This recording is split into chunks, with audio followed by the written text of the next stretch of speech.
भारताच्या November 2025च्या trade डेटामध्ये एक मोठी विचित्र गोष्ट समोर आली आहे. अपेक्षा काहीतरी वेगळीच होती आणि घडलं काहीतरी वेगळंच. निर्यात कमी व्हायला हवी होती, पण ती उलट वाढली. आता हे कसं घडलं? चला, या विश्लेषणात हेच कोडं सोडवूया. म्हणजे बघा, विरोधाभास किती मोठा आहे.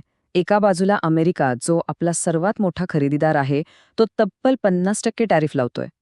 साहजिकच सगळ्यांना वाटलं की आता निर्यात गडगडणार, पण झालंय काय? उलट निर्यातीत मोठी वाढ झालीय. आता हे कसं शक्य आहे, बरोबर? हाच तर या सगळ्या मागचा सगळ्यात इंटरेस्टिंग भाग आहे. चला, तर मग जरा आकडेवारीवर नजर टाकूया आणि बघूया की ही अनपेक्षित वाढ नक्की किती मोठी होती. तर हा आहे तो मुख्य आकडा, 19.4%. हो, नोव्हेंबरमध्ये आपली मर्चंडाईज एक्सपोर्ट्स 19.4%नी वाढली. आणि हे कुणालाच अपेक्षित नव्हतं. सगळ्यांसाठी हा एक मोठा आश्चर्याचा धक्का होता. आणि ही 19.4%ची वाढ अजूनच अविश्वसनीय वाटते जेव्हा आपण विचार करतो की अमेरिकेने आपल्या मालावर तब्बल 50% टॅरिफ लावले होते. म्हणजे विचार करा, एवढ्या मोठ्या आर्थिक अडथळ्याला पार करून ही वाढ झालीय. आणि हा आकडा किती मोठा आहे हे समजण्यासाठी हे बघा, 38.1 अब्ज डॉलर्स. ही फक्त चांगली कामगिरी नाहीये, तर गेल्या 10 वर्षांमधला हा नोव्हेंबर महिन्याचा रेकॉर्ड आहे, म्हणजे सर्वोत्तम कामगिरी. तर मग आपण त्या मुख्य प्रश्नावर येतो. इतका मोठा टॅरिफ असताना हे सगळं नक्की घडलं कसं? प्रश्न एकदम सरळ आहे. 50% टॅरिफ लागलेला असताना सुद्धा अमेरिकेला होणारी आपली निर्यात 22.6%नी वाढते कशी? हे कसं शक्य झालं? आणि याचं उत्तर ते एका मोठ्या धाडसी निर्णयात दडले. चला, तर मग हा विरोधाभास सोडवूया. या सगळ्यामागे आहे आपल्या निर्यातदारांनी उचललेलं एक खूप मोठं पण धोकादायक पाऊल.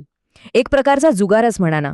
आणि हेच ते उत्तर आहे. आपल्या सोर्सनुसार निर्यातदार असं म्हणतायत की त्यांनी टॅरिफचा फटका स्वतः सहन करायचं ठरवलंय. म्हणजे त्यांनी आपल्या मालाच्या किमती वाढवल्या नाहीत. का? कारण त्यांना वाटतंय की हे टॅरिफ्स जास्त काळ टिकणार नाहीत. पण हा एक खूप मोठा धोका आहे. म्हणजे बघा, निर्यातदारांसमोर दोनच रस्ते होते. एक, टॅरिफचा बोझा स्वतः सोसायचा, म्हणजे प्रत्येक विक्रीवर तोटा सहन करायचा पण ग्राहक टिकवून ठेवायचे. किंवा दुसरा रस्ता, टॅरिफ ग्राहकांवर टाकायचा, नफा वाचवायचा, पण मग ग्राहक दुसऱ्या देशांकडून माल घेतील हा धोका पत्करायचा. आणि त्यांनी पहिला, जास्त जोखमीचा मार्ग निवडला. तर हे कसं झालं हे तर आपल्याला कळलं. पण आता जरा धोक्याची घंटा ऐकूया, कारण निर्यातदारांनी खेळलेला हा जुगार म्हणजे एका टाइम बॉम्बसारखा आहे. आणि आता आपण बघूया की हे धोरण इतकं धोकादायक का आहे. पहिली गोष्ट म्हणजे आपले बहुतेक निर्यातदार हे छोटे आणि मध्यम उद्योजक आहेत, म्हणजे MSMEs. त्यांच्याकडे खूप मोठं भांडवल नसतं.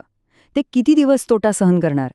दुसरीकडे आपल्या प्रतिस्पर्धी देशांच्या तुलनेत आपल्यावरचा टॅरिफचा बोझा खूप जास्त आहे. आणि हो, रुपया थोडा जरी घसरला तरी तो या 50% टॅरिफच्या धक्क्याचा फक्त एक छोटासा भागच भरून काढू शकतो. त्यामुळे ही स्ट्रॅटेजी जास्त काळ चालणारी नाही. आणि खरं तर ह्याचे परिणाम दिसायला सुरुवात झाली सुद्धा आहे. रिपोर्ट्स येत आहेत की जानेवारी महिन्यासाठीच्या ऑर्डर्समध्ये खूप मोठी घट झाली आहे. म्हणजे जे अपेक्षित होतं तेच घडायला लागलंय. आता थांबा, गोष्ट फक्त निर्यातीची नाहीये. या ट्रेड डेटामध्ये एक दुसरी बाजू पण आहे, आयातीची. आणि तिथेही एक वेगळीच पण तितकीच चिंतेची बाब समोर येते.